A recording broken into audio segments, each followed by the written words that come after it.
The sky was the color of a fresh bruise, pressing down on the flat, unforgiving land. The river, usually a placid ribbon of murky green, had become a roaring brown beast, swollen with 3 days of relentless rain. It chewed at the banks of Alara's small homestead, pulling mud and stone into its churning gut. Her world had shrunk to the sound of that water, a monstrous, hungry noise that vibrated through the soles of her worn boots. And then the sound had been pierced by a single terrified cry. Leo's, her son.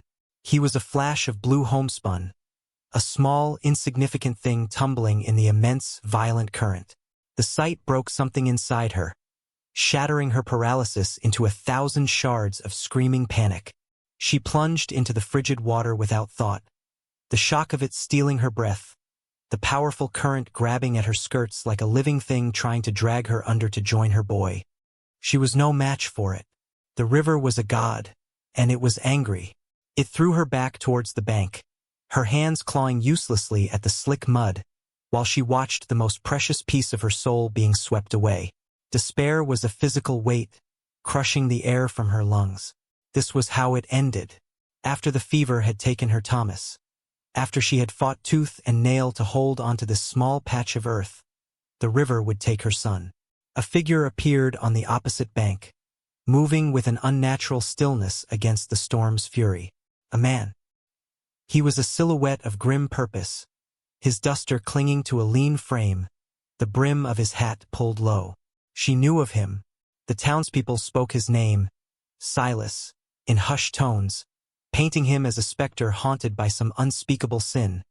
A man who lived in the canyons and kept to himself. He did not hesitate. He moved along the bank, his long legs eating up the ground, his eyes fixed on the small shape in the water. He found a place where the current eddied against a fallen cottonwood and entered the maelstrom. He moved not like a man fighting the river, but like a creature born of it, using its own power against itself. He was strength and economy, a brutal ballet of survival. Alara could only watch, a prayer frozen on her lips. She saw him reach Leo, saw one strong arm encircle the boy's chest, and then the fight truly began. It was not a heroic charge, but a grim, attritional battle. Man against the indifferent power of the land. He was submerged, then reappeared, gasping, always keeping Leo's head above the churning surface. He used the submerged branches of the cottonwood as an anchor, pulling them inch by agonizing inch toward the muddy shore. When he finally hauled Leo onto the bank, the boy was limp, a pale and sodden doll. Silas knelt, turning him over his knee with a practiced efficiency that spoke of terrible knowledge. A torrent of brown water gushed from Leo's mouth. Silas pressed on his small back, once, twice. Leo coughed, a weak, rattling sound that was the most beautiful thing Alara had ever heard. He coughed again, then wailed, a thin, terrified cry. Alive! The man, Silas, remained kneeling, his head bowed, his shoulders heaving with the effort of breath, drenched and silent as a stone. Silas lifted Leo's small, shivering body into his arms as if the boy weighed nothing at all. He started towards her sod house, his stride long and certain, forcing Alara to scramble to keep up, her own limbs numb and clumsy with cold and residual terror. Inside, the single room was a haven of fragile warmth against the wind's mournful howl. A low fire struggled in the hearth, casting flickering shadows on the packed earth walls. He laid Leo gently on the worn bearskin rug before the flames, his movements devoid of any wasted motion. Alara, still trembling, stripped the wet clothes from her son and wrapped him in the driest blanket she owned, her hands working by instinct while her mind remained a numb void. Silas stood back, a tall, quiet presence in the small space, water dripping from his hat and duster to form dark pools on the floor. He did not speak. He simply watched, his gaze fixed on the boy's pale face. Alara expected him to leave, to melt back into the wilderness from which he had emerged, but he remained. He moved to the hearth, took the small axe from its hook by the door, and went back outside into the rain.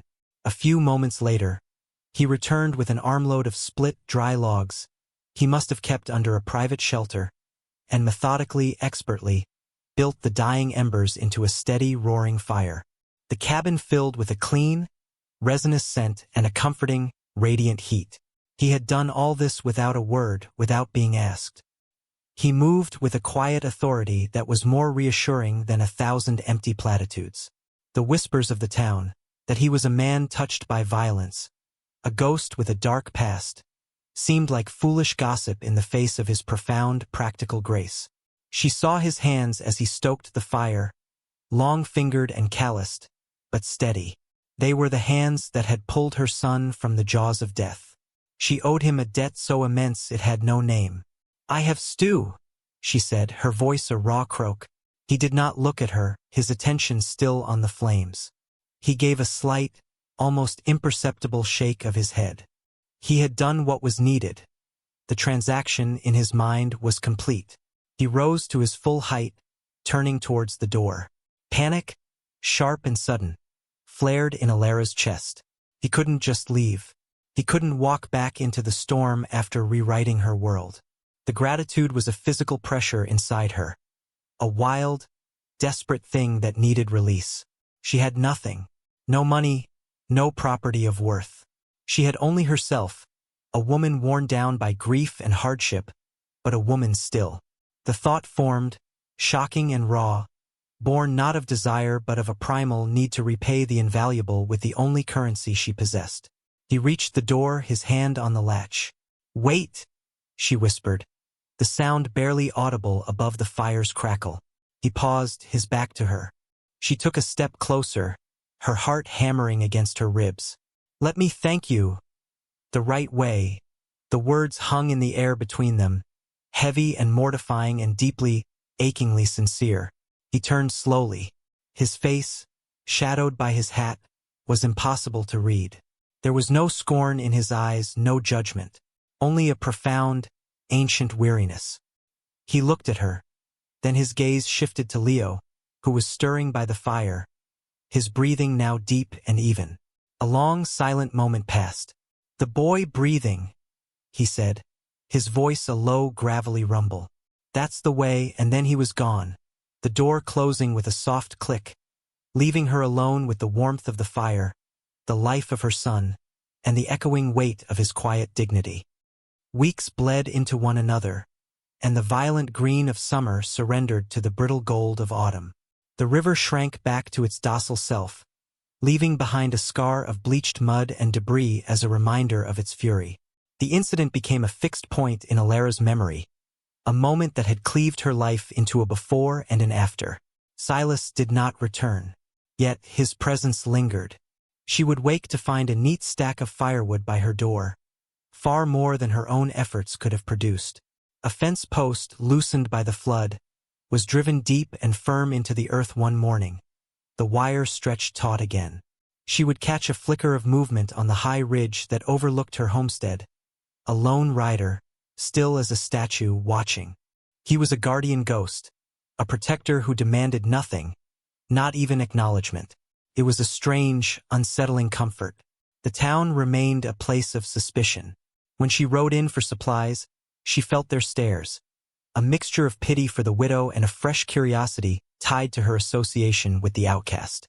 She ignored them, her world having contracted to the small square of land she fought to keep, to the sound of her son's laughter, and to the silent watchman on the ridge. Then the outside world intruded, not with the raw power of nature, but with the calculated cruelty of men. He rode a fine horse and wore a city coat, his name Mr. Croft. He dismounted with a flourish, his polished boots sinking slightly into the soft earth as if the land itself found him distasteful. He carried a leather folio and an air of unimpeachable authority. He spoke of deeds and surveys, of railroad expansion and legal claims, his words smooth and oiled with condescension. He informed her that her deed, filed by her late husband, was apparently invalid, a clerical error that placed her homestead directly in the path of progress. He offered a pittance for her to vacate by the first snow. It was a lie. Alara knew it in her bones. Thomas had been meticulous. This was a land grab, pure and simple. Croft saw a lone woman, an easy mark. "This is my home," she said, her voice steadier than she felt. "My husband worked this land. He filed the claim legally." Croft smiled, a thin, predatory expression. A woman's sentiment holds little weight against a surveyor's map. Mrs. Hale, 2 men who had ridden with him dismounted, flanking him. They were rougher sorts, their hands resting near the pistols on their hips. The threat was no longer veiled. "You will be gone by month's end," Croft stated, his voice hardening. "Or you will be removed." Leo, sensing the tension, had come to stand behind her, his small hand clutching her skirt. Her fear was a cold knot in her stomach, but a fierce, maternal rage burned through it. She would not be moved. "Get off my land," she said, her voice low. Croft laughed. "Your land?" He took a step forward, his hand reaching out as if to pat her shoulder in a demeaning gesture. A shadow fell over them. Silas was simply there, having approached with the silence of a hunting cat. He had not ridden up. He had emerged from the landscape itself, a piece of the harsh country given human form. His presence was absolute. He stood beside Alara, not looking at Croft, but past him, his gaze fixed on the horizon. The air crackled, the power dynamic shifting irrevocably. Croft's hand froze midair. "And who is this?" he sneered, trying to recover his footing. "Another squatter?" Silas finally turned his head, his eyes, the color of faded denim, settling on Croft. They held no fire, only a flat, chilling emptiness. "Her deed is sound," he said. The 2 hired men shifted, their bravado wilting under that dispassionate gaze. "The survey marker is 200 yards east, by the old oak. You know it. I saw your man move it last week." The accusation hung in the dead air, stark and undeniable. Croft's face flushed. "This is none of your affair, Drifter. You're on her land," Silas stated, not as a warning, but as a simple fact. "It's time you left." One of the hired men, emboldened by his employer's fury, drew his pistol. "He needs teaching a lesson, boss." The movement was a blur. Silas closed the distance in a single stride. There was the sharp crack of bone on bone, the pistol clattering to the dirt. Silas had the man's wrist in a grip of iron, his other hand pressing the man's own gun into the soft flesh under his jaw. It was over before it had begun. Brutal, efficient, and utterly final. The second man raised his hands, wanting no part of it. Croft stared, his face pale with shock and fear. Silas released the groaning man, who stumbled back, clutching his broken wrist. Silas never took his eyes off Croft. He didn't need to say another word. Croft gathered his bluster, mounted his horse with clumsy haste, and spurred the animal away, his men scrambling after him. The dust settled, and the vast, profound silence of the prairie rushed back in to fill the space their leaving had created. The afternoon sun slanted low, casting long, stark shadows across the yard. Alara's breath shuddered out of her in a long, ragged sigh. Leo still clung to her dress, his face buried in the folds. Beside her, Silas stood unmoving, his gaze following the retreating figures until they were specks on the horizon. He seemed a part of the landscape, as rooted and unyielding as the granite outcrops on the ridge. She looked at him, truly looked at him, not as a mysterious savior or a whispered legend, but as a man. A dangerous man, yes, but his danger was a shield, and he had placed it squarely in front of her and her son. She noticed then the dark blood welling from his knuckles, where they had met the hired man's jaw. Without thinking, she reached out and gently took his hand. It was rough and calloused, but warm with life. He flinched slightly at the contact but did not pull away. She led him to the water pump by the side of the house, her touch on his arm a silent insistence. She pumped the handle, the cold, clear water splashing into the basin. She took a clean rag from the line and dipped it, her movements gentle as she began to clean the wound. He watched her, his expression unreadable, as she carefully wiped away the blood and grime. The setting sun bathed them in a soft, golden light, a moment of impossible peace after the raw violence. "He would have taken everything," she said, her voice quiet. He did not answer immediately, his gaze distant. When he finally spoke, his voice was low, scraped raw with a pain that had nothing to do with his injured hand. They always try. As she worked, he began to speak in fragments, the words drawn from a deep, hidden well of grief. He spoke of a farm in Ohio, a wife with hair the color of corn silk, a little girl who loved to chase butterflies. Then his words faltered, becoming clipped and sharp. A storm, a lantern, a fire that moved faster than a man could run. I was in the barn, he murmured, his eyes looking at something she could not see, a memory playing out behind them. The wind, it sounded like a scream. By the time I got to the house, it was too late. He fell silent, but she understood everything. The haunting wasn't from a crime he had committed, but from a duty he had failed. He hadn't saved them. He had come west not to escape the law, but to outrun a memory that had legs of its own. Saving Leo hadn't been a choice. It had been a compulsion, a desperate attempt to balance a scale that could never be balanced.